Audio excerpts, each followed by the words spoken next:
Ça y est, c'est le grand jour. Aujourd'hui, je vais m'occuper du moteur. Alors, vous avez vu normalement quelques secondes de l'état, on va dire, du moteur et de la boîte. Et du coup, là, ce matin, j'ai séparé le moteur de la boîte et puis avec mon père, on l'a placé sur l'établi. En fait, pour le démontage, ce qu'il faut faire, c'est en priorité enlever le circuit d'air. Ça va permettre d'avoir un meilleur visu avant de commencer à démonter autre chose. Bon, vous verrez bien. Alors, j'ai été plus que maligne puisque j'ai absolument pas mis d'huile ou de dégrippant. Bon, il n'est jamais trop tard.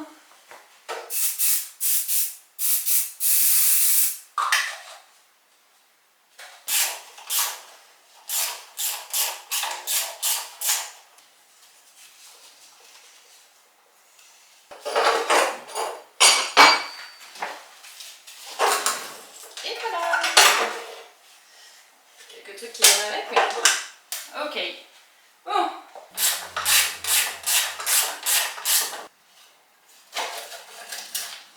Ok.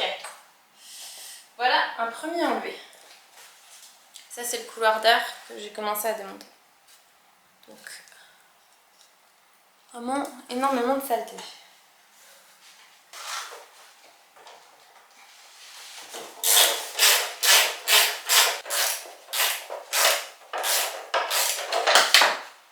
Et tadam, l'épave du Titanic.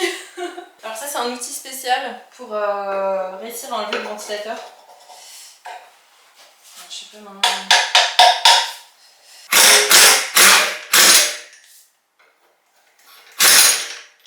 Ah bah voilà.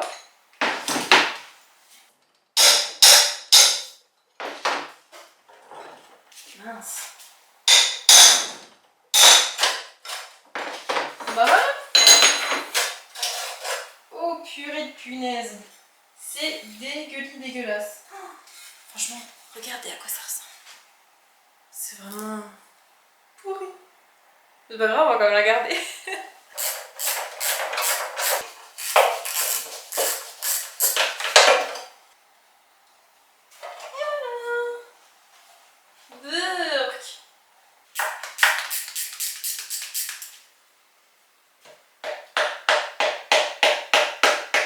Ok. Perfect.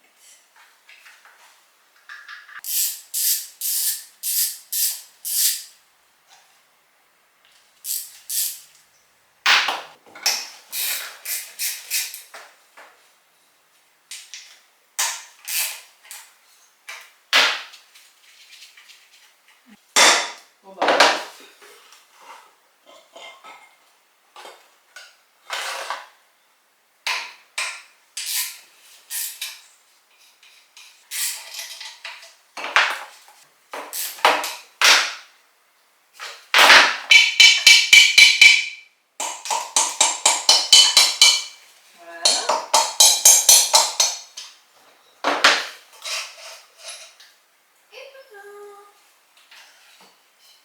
Et là, je pense qu'il va sortir tout seul. Ouais, c'est bizarre. Ok. Bon bah parfait.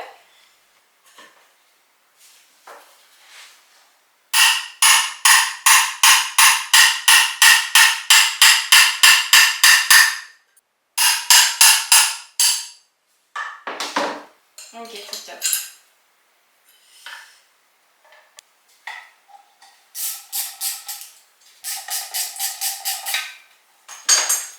Ok. Donc là...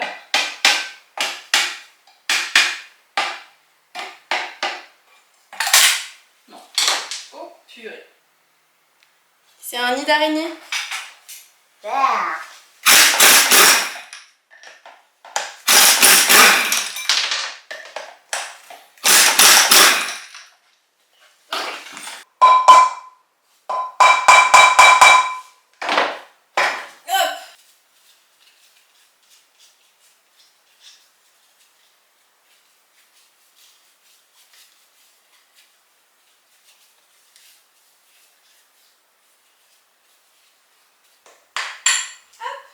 Perfecto.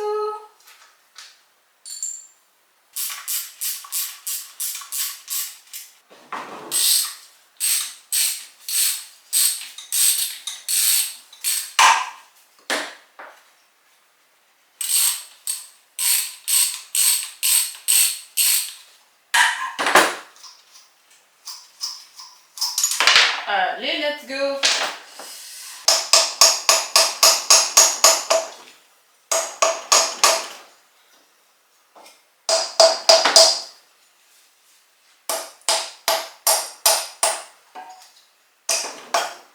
Et polyvalou. C'est vraiment des baby cylindres quoi. Ah c'est bon. Et voilà. Voilà le travail. Et voilà, nice.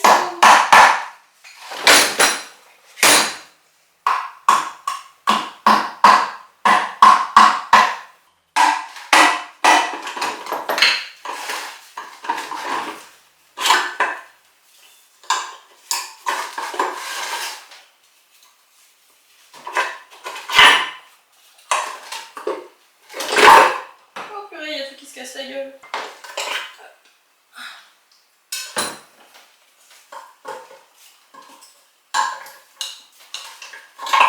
Et voilà. Et voilà, voilou. Tada! C'est ouvert. C'est tout beau. Bon. Il n'y a plus qu'à nettoyer. Je suis trop contente.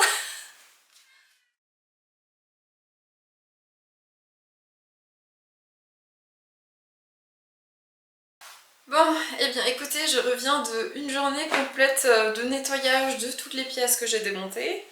Et en fait, ben il n'y a qu'une bonne nouvelle. Et la seule bonne nouvelle qu'il y a, je vais vous la montrer. C'est ça. C'est le bloc moteur qui est propre comme un sous neuf.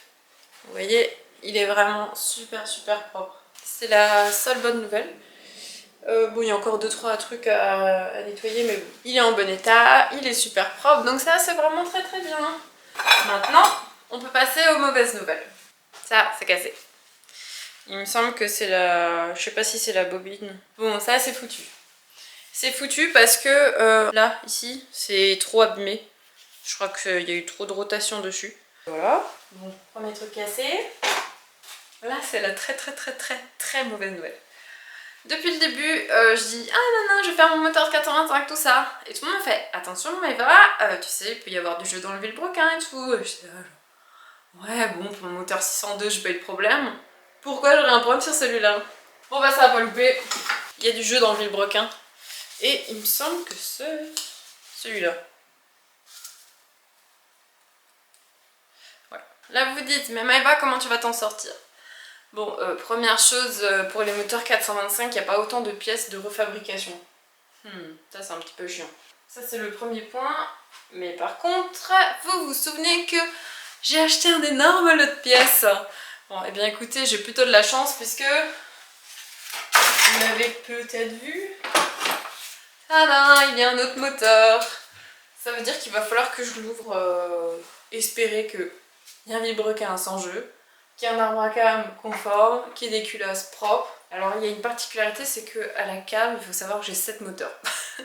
Déjà il y a des moteurs de 602, j'ai un moteur qui est dédié pour la liane, mais j'avais 2 moteurs comme ça qui ressemblaient à des moteurs d'ancienne. Il faut faire attention parce que ça peut être un 12 chevaux ou un 18 chevaux. Quand c'est un 18 chevaux, on peut compter, donc vous voyez ça ressemble à ça. Et donc il y a 2 vis par patte, on va dire, alors que sur un 12 chevaux, les deux en fait sont ensemble et en tout il n'y a que 3 vis pour 2 pattes. Donc voilà. Je pensais avoir 2 moteurs comme ça, finalement j'en ai que un. Tous mes espoirs reposent là-dessus. Ça va nous être un travail de dingo. Le plus compliqué c'est pas d'ouvrir mais c'est de trier toutes les pièces, de les nettoyer. Elles sont super sales et tout, c'est... Et vous voyez bien le bazar là que j'ai sur le bureau. Quand le moteur est tout seul ça va, mais quand il y a tout qui est séparé c'est une catastrophe. Bon, en tout cas tout est propre, donc ça c'est déjà bien. Toute ma visserie je vais la passer au bac à ultrasons. Pareil, je vais démonter le carburateur, je vais passer au bac à ultrasons. Et pour essayer de m'en sortir dans tout ce bazar... Est-ce que vous imaginez que mon moteur là, je vais l'ouvrir mais il va y avoir du bazar partout et le but ça va être de faire ce moteur pour pièces. J'ai acheté des caisses de tri, donc tout ce bazar va être l'occasion de tout trier et de en fait d'avoir une banque de pièces pour mes moteurs. Parce que je sais pas, hein, ça se trouve j'ouvre celui-là et puis j'ai pas trop de bazar, mais en fait ça se trouve je vais me retrouver à en ouvrir je sais pas combien là. Hein. Oh, ouais, ça me déprime. En vrai ça me déprime pas, c'est juste que mes attentes elles étaient similaires à celles de ma deux chevaux bleus où je me dis j'ouvre mon moteur et je le referme. Mais en fait là c'est j'ouvre un moteur, j'en ouvre deux, je vais peut-être en ouvrir trois, je vais peut-être en ouvrir quatre. Bon, voilà, c'est un petit peu ça qui m'a chagrinée. C'est la gestion de place, tout ça, mais bon, c'est pas grave. Hein. J'espère juste que le premier sera le bon. Et voilà. Bon. Bon, il me reste plus qu'à l'ouvrir et puis on verra.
Bon, on va tout de suite savoir ce qui se passe.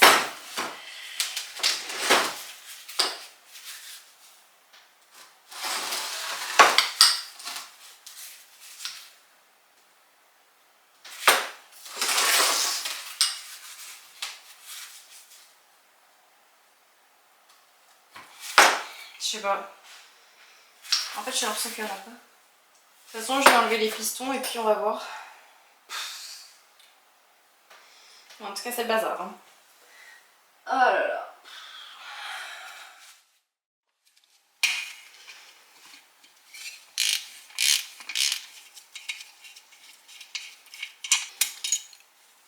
Hop. Parfait.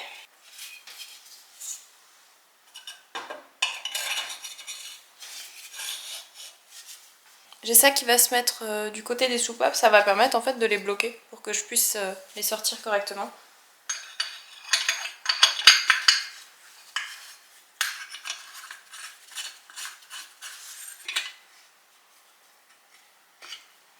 Ok, ça a l'air pas mal. On va resserrer. Voilà.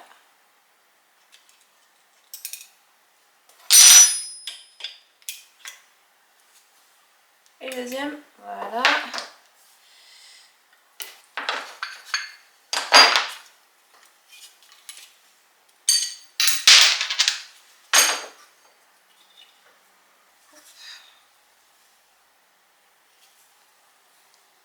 Bien sale, mais bon, ça a l'air d'aller.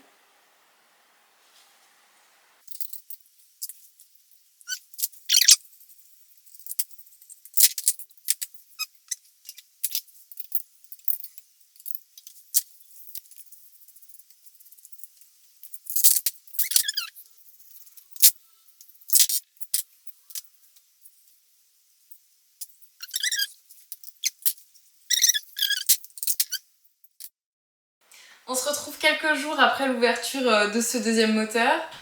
Écoutez, j'ai passé pas mal de temps à tout nettoyer, mais aussi à comparer les pièces pour savoir laquelle était la mieux.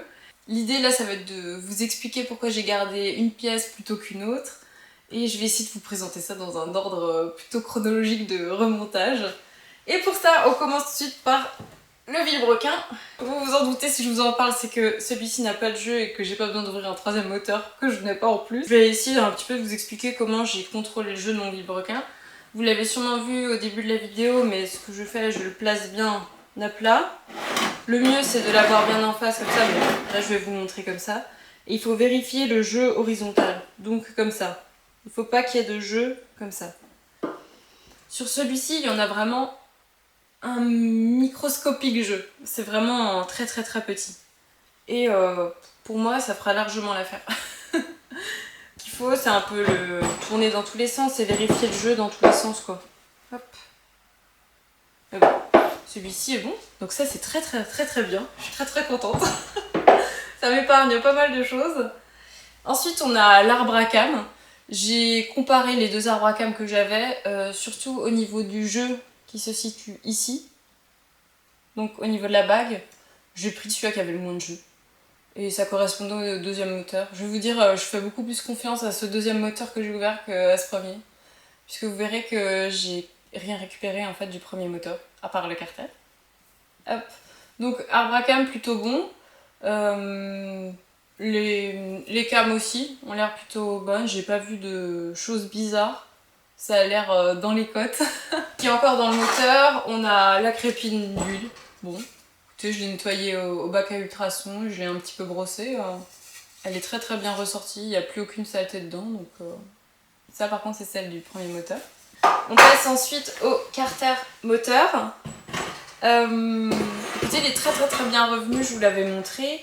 J'ai utilisé des petites brosses comme ça que j'ai achetées au Lidl, qui sont très très petites, qui m'ont permis de venir brosser tous les coins. Et surtout là à l'intérieur, hop, nettoyer partout où passe l'huile et surtout l'endroit où les deux blocs seront en contact. Donc tout est très très très très propre. J'ai tout poncé au 3000 à l'intérieur là. Petite réflexion que je peux faire sur le carter moteur. J'ai appris il y a très peu qu'il existait un clapet de décharge. Je savais pas ce que c'était, je vais essayer de vous expliquer ce que c'est, je me suis même noté. Un clapet de décharge, c'est ce qui régule la pression d'huile. Donc c'est très important. Sur le bloc moteur là, il était complètement fichu. Et ça peut expliquer justement ce premier radiateur là qui a été changé, qui était finalement une conduite. Et qui pourrait, je sais pas, peut-être expliquer le fait que le vilebrequin soit pas du tout bon. Ce clapet de décharge, on verra comment on le restaure au moment du remontage.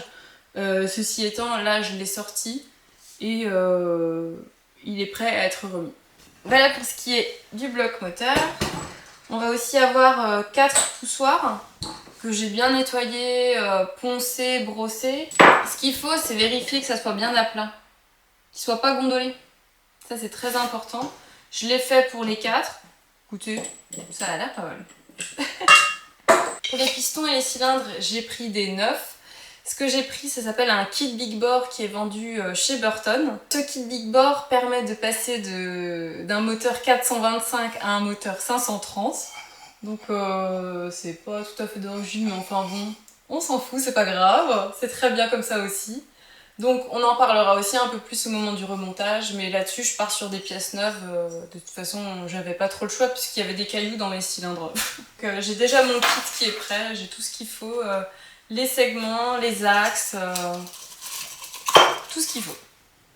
Ça c'est parfait. On va passer au point en fait qui a été le plus difficile pour moi et je dirais le plus épineux parce que j'y connais strictement rien, c'est la culasse.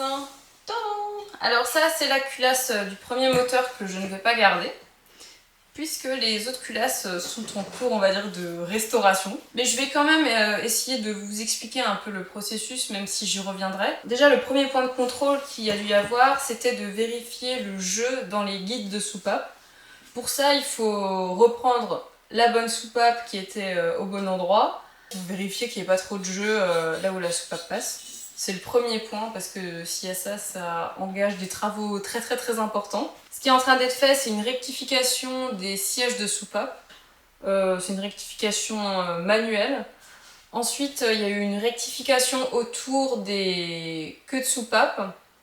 Et là, actuellement, ce que je suis en train de faire, c'est un rodage des soupapes. C'est quelque chose que je fais pas chez moi parce que j'ai pas l'outillage et c'est une personne qui est bien d'accord de m'aider et surtout de m'apprendre. Donc ce qui est plutôt pas mal, c'est qu'il me montre comment faire et après je fais.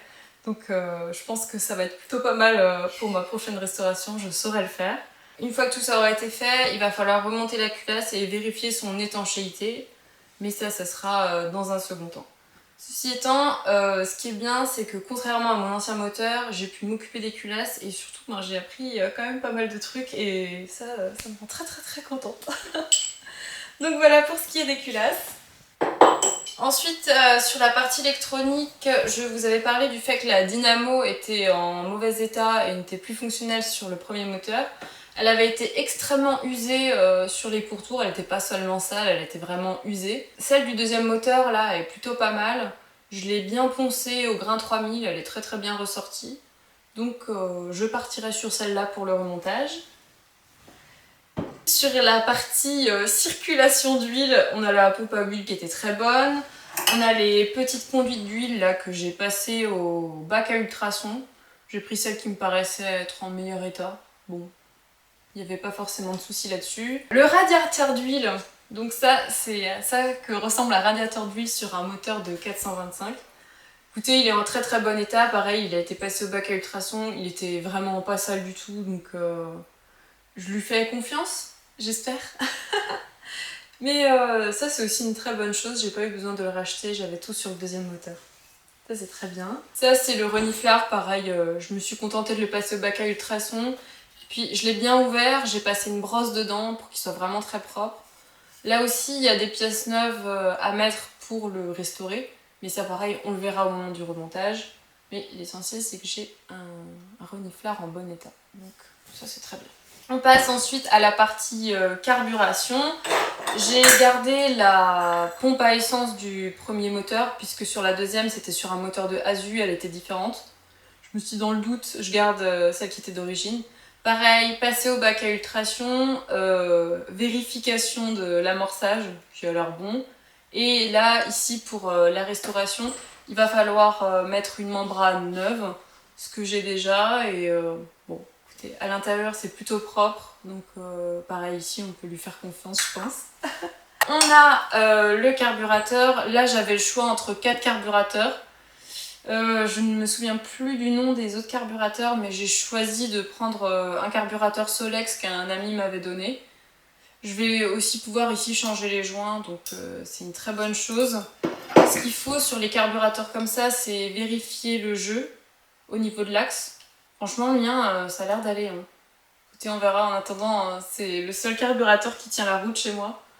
Donc on va déjà partir là-dessus. Petite chose aussi sur le carburateur, j'ai mis le flotteur à flotter. Ça fait déjà maintenant 4 jours qu'il est dans ce petit bocal et écoutez, il n'a pas encore plongé donc a priori il tiendra la route pour le carburateur.